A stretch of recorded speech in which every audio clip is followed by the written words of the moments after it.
Hello hello hello hello अज श्री गुरु घासीदास के साहेब चरण के करो प्रणाम।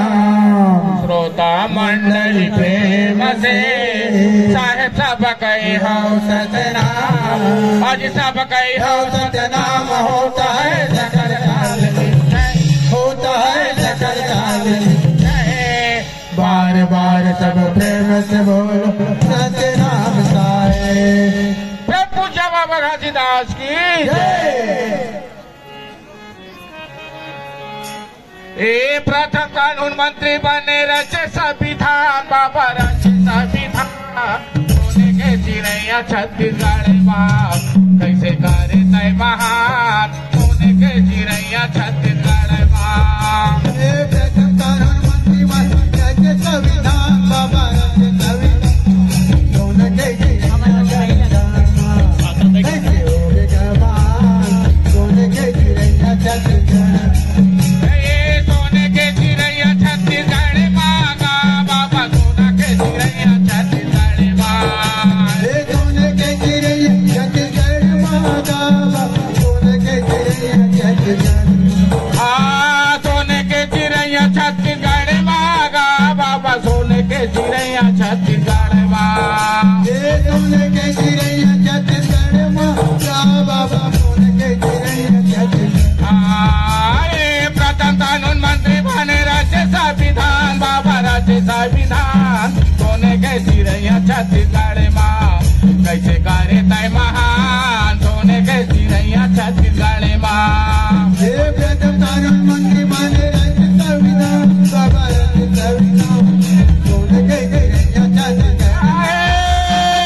सोने के चिड़ैया छत्तीसगढ़ माँ, सब सोने के चिड़ैया छत्तीसगढ़ माँ, सब सोने के चिड़ैया छत्तीसगढ़ माँ, सब सोने के चिड़ैया छत्तीसगढ़ माँ, सब सोने के चिड़ैया छत्तीसगढ़ माँ। बोले गुरु घरदास बाबा की जय।